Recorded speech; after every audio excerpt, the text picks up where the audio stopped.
Alright, so on this channel, I usually don't really like talking about drama. I'm not a drama channel of any sorts, and I mainly enjoy talking about media that I actually want to talk about. However, with everything going on with the YouTuber I'm talking about, I feel like it's important to talk about this here, especially as someone loosely associated with the situation. So Limus, also known as LimusTheSlime, is a reviewer who amassed over 40,000 subscribers alongside two of her second channels amassing around 1,000 subscribers and her extremely dead podcast with 100 subscribers. She's both most famous and most infamous for her criticisms of the character Angel Dust from Hasbin Hotel. However, I feel like she has done a lot of horrible and disgusting things over the course of her career, and the fact that she was allowed to just continue making content is insane to me. So with that out of the way, I'm going to be going over why LimusTheSlime is disgusting and why her channel should have honestly stayed dead where it belongs.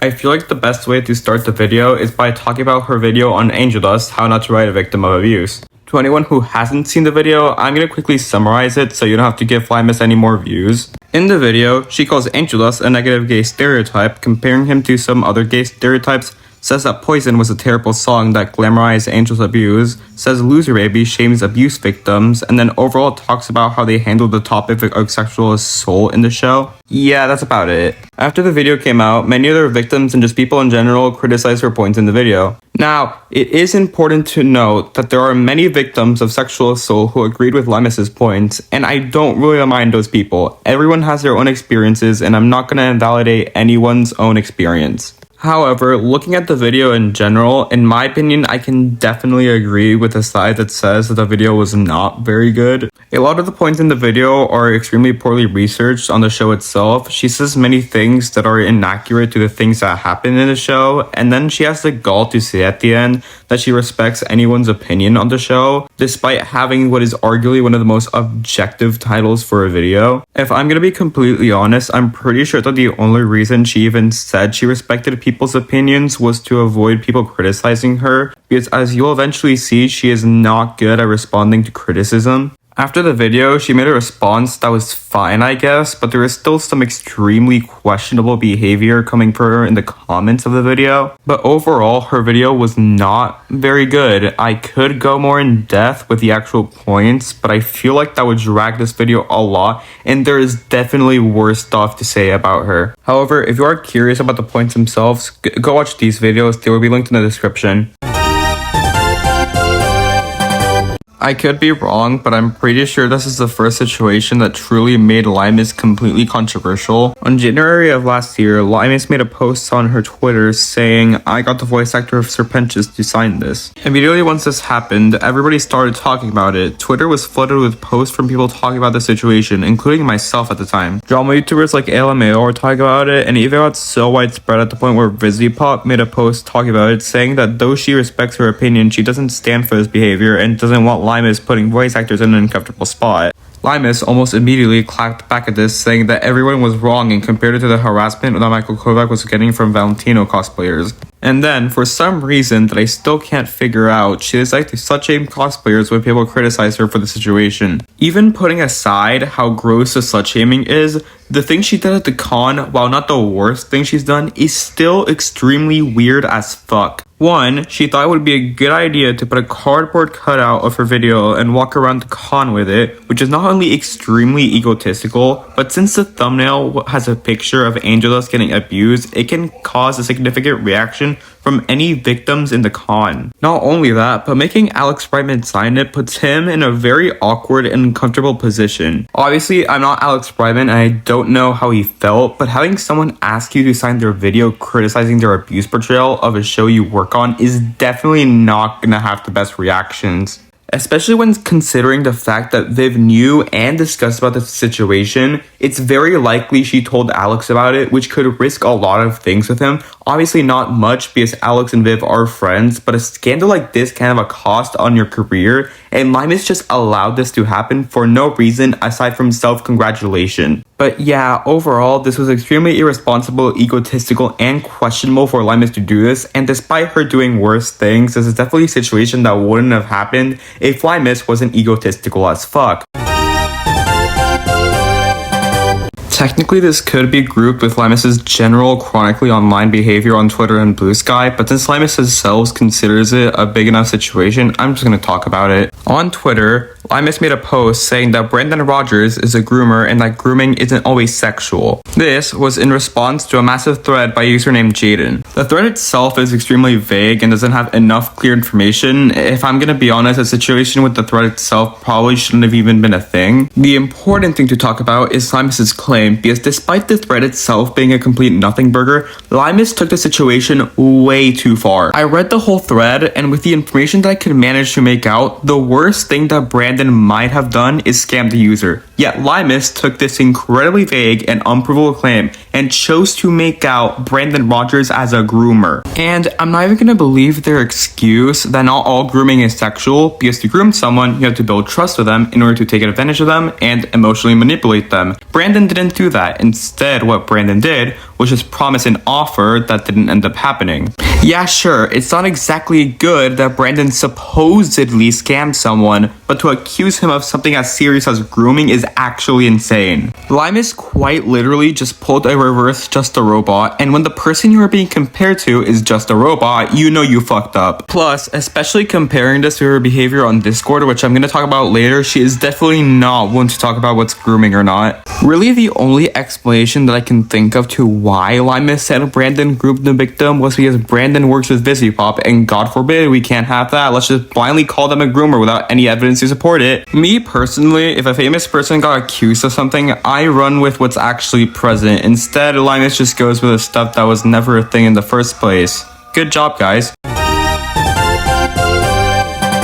There are multiple instances of Limus being extremely unhinged on both Twitter and Blue Sky. I'm not going to bring up everything because there's a lot to talk about, but I'm just going to rapid fire through a lot of them. On a comment section in one of their videos, an SA survivor said that they use sexualization in order to deal with abuse, and Limus immediately responded saying that what they're doing is unhealthy and that they should get help for that. Because that is totally what a survivor wants to hear, that the way they cope is unhealthy, that they should get help, because the way I coped is not the same way that you coped. This is just blatant proof that Limus is a hypocrite who doesn't actually care about what other survivors think, despite them claiming otherwise. Also, whenever literally anybody criticizes them, they are sure to clap back. When the YouTuber Marco Strange made a second video criticizing Limus, Limus immediately started laughing because the video was a month apart from the last, and somehow that makes it unnecessary. Despite the fact that videos can take a long time to make, I would know, and Marco even mentioned it in the same comment section. And then Limus just straight up lied, saying that Marco removed her comment, pointing out exactly what was wrong with the video, despite there being no evidence of that happening and Marco admitting that there was no comment and that he doesn't remove comments. Also, when Limus had her Twitter account, she quoted a Sonic ship drawing saying that it was thinly disguised homophobia. And then when the original account replied saying that it was just a stupid drawing they made, Limus replied saying that it's still just weird,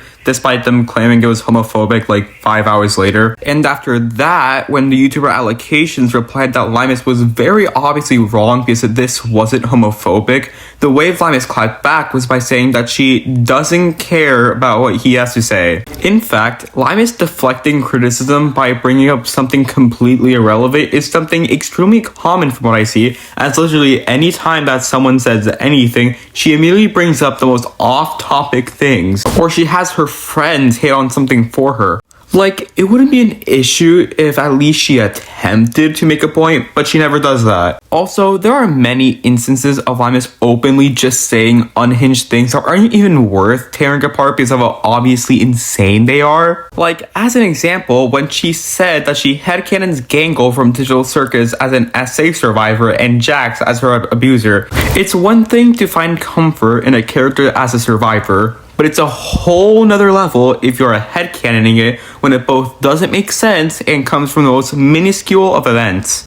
And then, when people rightfully criticize her for it, she said that people just hate when survivors find comfort in characters You know, despite the fact that Limus openly hates on people for finding comfort in AngelList after, again, saying she doesn't mind people liking the character, I'm starting to see more and more why people didn't listen to what she said during the end of her AngelList video. All makes sense now. And finally, I'm just gonna point out that what I'm about to mention is mainly just alleged, and there's a lot of conflicting information about it, but from what I'm seeing, Limus allegedly has no problem with survivors being bullied off of the internet for anything they do.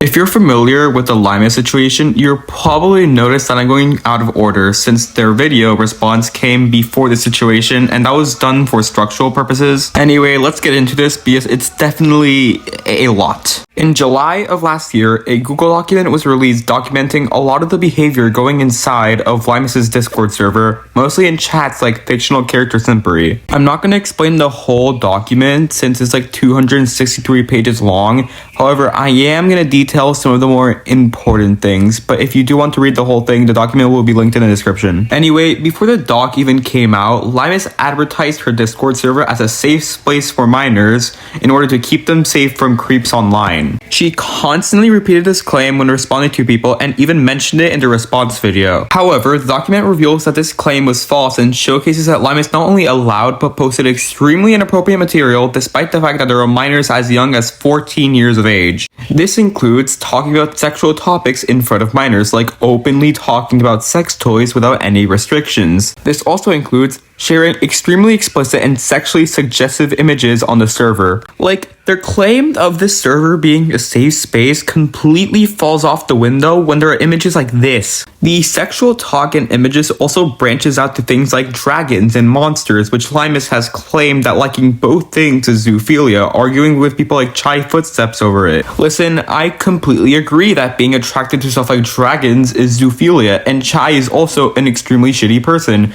However, your claims about both things are basically non-existent when you also show attraction towards these creatures. In fact, this hypocrisy also branches out to how she moderates the server. When Marco Strange, the guy I mentioned earlier, posted some pretty tame images of the character Nami in a bikini, Limus immediately banned him from the server, talked about him in the response video, and then called him a racist pedophile. Now, why do I mention this? Because if Limus is gonna go out of her way to ban Marco for a harmless image of Nami, I think it needs to be said that Limus has posted objectively worse things on the server. There is an image of an anime character with extremely large proportions, and there's ironically a picture of Nami posted by Limus with her tits out. At that point, what exactly are we calling Marco a racist pedophile for again? Hell, I'd even say this almost reaches grooming status, as Limus convincing and manipulating these minors into thinking the server is safer and then putting sexual material could align with the definition of grooming. Obviously, I'm not saying that it is grooming, but it could definitely be seen that way, and in this case, it did.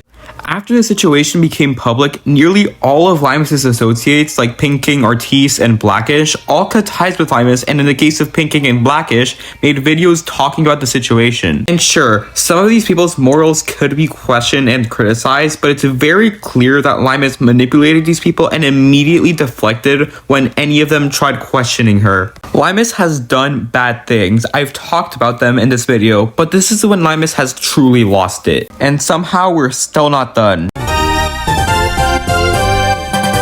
Limus has made two separate responses, one being a Blue Sky post on the Discord situation, and the other is a response video called Responding to Everyone. We're gonna look at the Discord one first so we can get that one right off the bat. The response heavily downplays a lot of the situation, only pointing out some of the weaker aspects of the situation. Like, yeah, I agree that the doc making a big deal over Limus not caring about Not Like Us was stupid, but keep in mind that the doc also exposes Limus for literally posting basically R34 on a server full of minors. But Limus obviously can't talk about that because she doesn't have an excuse for it, because actually talking about those things would expose her. Plus, she keeps up bringing off-topic things like the fact that people like Chai and Visipop Receipts shared the doc. Again, Chai is a bad person and Visipop Receipts isn't great either, but when talking about a serious subject, you need to, talk about the subject. But again, if Limus did that, she would fail miserably. And overall, the response wasn't good, like, at all. Anyway, now I think we should talk about her now privated response video. I'm not gonna go through the whole video, but I am gonna look at the more important things. In January, I went to an anime convention wearing a mask and a cardboard cutout of the thumbnail to my Angel Dust video. While I was at the convention, I was recognized by a bunch of people who all had nice things to say about me. Alex Brightman was at the convention doing autographs, so me and Valor Vex, who was with me at the time, stood in line to get his signature. I was mostly in line for Vex's sake since he was a big fan of Alex. I asked him if he could sign my thumbnail, and I explained to him that it was a video I made criticizing Hasbin Hotel. Alex found the idea of the sign funny and had no issue signing it, and adding, "Keep throwing sea rats," which is a reference to my streams. Me and Vex and a lot of my other friends found it funny, and I only really showed up at the convention wearing the sign as an inside joke with me and my followers, hence why I made the tweet showing off the autograph. She says more after this, but one thing I have to ask is what makes you showing up to a convention with your video an inside joke? I don't really see what's funny about being kind of egotistical at a convention, not gonna lie, but let's just keep going. Of course, that tweet got controversy and even got a response from Vivzipop saying how much she disliked it. The only people who saw what happened are me, Vex, and Alex Brightman. Viv was not at that convention. Just because Viv wasn't at the convention doesn't mean that she didn't ask him about the situation, and she would definitely know of it if she responded to it. This led to an immense amount of hate and harassment sent my way. A lot of people were upset over me doing this, and if you thought that it was irresponsible, then I want to apologize. My intention was to make a few of my friends and followers laugh. I wasn't expecting it to reach the amount of attention that it got. My intentions were not malicious in the slightest, but I understand if that's not an excuse. This is just not an apology. She says, if you thought it was bad, I'm sorry, which is extremely backhanded. She doesn't actually acknowledge it was bad. Instead, she just puts a deciding factor on the audience, which doesn't equate to actually taking accountability. Plus, even saying the word if implies that you don't actually think that what you did was bad at all. However, I did not harass or even threaten Alex Brightman into signing my thumbnail. People at these meet and greets have the ability to refuse to sign anything that is given to them. Him saying no to signing the thumbnail would not have caused a scene like people act like it would. Him signing my thumbnail was not me trying to get a voice actor from the show to endorse my video. Alex Brightman, to my knowledge, has not seen my video, and I doubt he even remembers me after that convention. First of all, if a person asks someone to sign something criticizing something that they work on, it definitely puts them in a spot of having to oblige in order to not seem dismissive of criticism. It's not like what you did wouldn't have caused any problems. And again, Viv knew about the situation, so it's entirely possible she told him about it. Not everything you do suddenly disappears, Limus. The signature was meant to be a joke between me, Vex, and my followers. I don't need a voice actor to validate my video. It's not a requirement for my points in that video. So to have people who weren't even at the convention make up lies about what happened at the convention and then pass them off as fact, it's incredibly disingenuous. I had fun at the convention. I didn't try to ruin anyone else's fun as well. And I'm disappointed that a fandom that is so fixated on disproving false allegations made towards Vivzipop also have no issue spreading false accusations. You know, it is stupid to say that she should show evidence because it was a con, there's no way she can show evidence, but the lack of evidence means that nobody can exactly know what happened. However, what Limus did was still extremely weird and shouldn't have ever happened, despite how Limus deflects it. Another claim that was brought up in Marco's video was my support towards Jaden, a person who came forward with allegations relating to Brandon Rogers.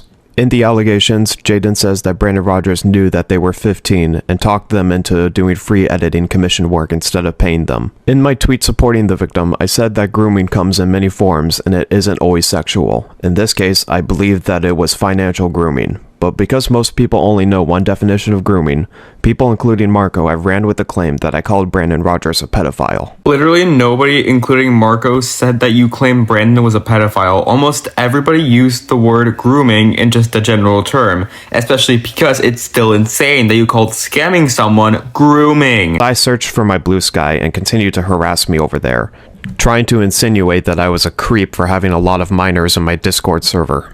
I have a lot of minors in my Discord server because I want my server to be a safe space for them. I've spent most of my life not being able to have a safe space where I can be myself and not feel any sort of judgment. And what I created with my server is a place for those who are having those same issues in their real lives to be a part of a community where they can be themselves and feel welcomed and safe. Well, that definitely did not happen, and the safe space Limus is talking about is the equivalent of looking up lewd on Google. Plus, if I could be honest, the way Limus says this is extremely creepy and almost feels predatory, which isn't exactly the greatest thing when it comes to this argument. He tries to show a screenshot to prove this, but he leaves out the fact that if you click on my YouTube account, my pronouns are literally the first thing you see next to my channel name. He's just being disingenuous. I don't know if you know this, Limus, but other countries don't allow the pronoun feature, so immediately claiming Gax as being disingenuous is kinda dumb. He does show a screenshot that is meant to be evidence of me bullying an artist by the name of Vanilla Brown Sugar off Twitter for their drawing of Val Angel art. This tweet wasn't even in reference to Nilla. There is no evidence that it was related to Nilla. I have never spoken to Nilla before or after what happened. They have me blocked on Blue Sky even before this happened, and their Twitter account is deleted, not privated. I will say that situation was definitely extremely conflicting, but at the same time, you don't really show any evidence that you did not do that instead of just do trust me, so it's not like we can trust your side either. And that's really all I have to say on the response video. It's not very good, like, at all. Sorry if I didn't get into everything. If you want to see more, watch both Marco Strange's and Gax's responses to the video, which will both be linked in the description. With this whole situation, you might be asking, why am I talking about this now? The drama practically ended around August. Why talk about it now? Well, the reason is because pretty recently, Limus has come back to the internet and has uploaded videos to her channel without any mention of anything or any of the controversy. I don't even think Limus cares that she's done awful things. As long as she can gaslight her audience into watching without knowing anything about what she's done, she could just walk away scot-free. Well, Limus, if you're watching this, I just want to say you aren't getting away without anything. You have done awful things, and I don't want people to forget what you have done. If there's anything I said wrong, Limus, please tell me and don't hide it and deflect like you usually do. All I have to say to you is do better.